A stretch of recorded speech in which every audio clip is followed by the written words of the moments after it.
हिमायतनगर तालुक्यातून एक दिलासादायक बातमी समोर येत आहे। तालुक्यातील मोजे कांडली बुद्रुक अंतर्गत येणाऱ्या फुलसिंग नाईक तांडा वासियांनी व युवकांनी मिळून दारूबंदीचा एक आदर्श निर्णय घेतला आहे।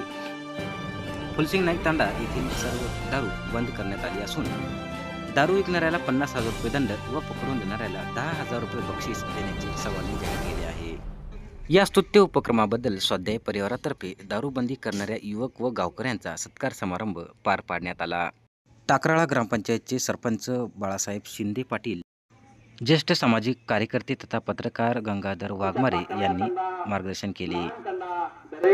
जे माझ्या भोवती 2 तांडे आहेत त्यांनाही मी इथले नाईक कारभारी आमचे दादा कळकेकर साहेब यांना घेऊन जाईल, तिथे एक सभा घेईल आणि सांगेल की बाबा बघा आपल्या तांड्यानं दारू बंद केली, आमच्या तांड्यात बंद झाली पाहिजे। हे अतिशय चांगला कार्यक्रम आपण घेतला। मित्रांनो, एका घरचा तर एक मुलगा व्यसनाला गेला, त्याचं पूर्ण घर बर्बाद होते हे मी माझ्या गावात बघितलं। कारण त्याची आई दिवसभर 200 रुपये कमावते, त्याचा मुलगा आणि त्याचा पती जर 100 रुपयाची तरी दारू पिला तर तिच्यापाशी 10 रुपये उरत नाहीत आणि ती माता तिला जेवढा त्रास होते तेवढा घरातल्या कोणालाच होत नाही। की म्हणजे तुम्हाला असं एक उदाहरण म्हणजे या डोळ्यासमोरचे पाहिलेले आहे, हे बोलण्यापुरतं नाही आहे।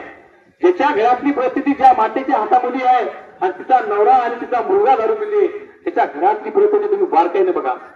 ती दररोज मजुरीने कमावलेले 200 रुपये दुसऱ्याच्या घरी जाऊन ठेवते, कारण तिला माहित आहे आपला मुलगा घरी पैसे ठेवत नाहीत, आपला पती घरी पैसे ठेवत नाहीत। म्हणून अशा उपक्रम तुमच्या गावकऱ्याच्या वतीने अतिशय छान केले।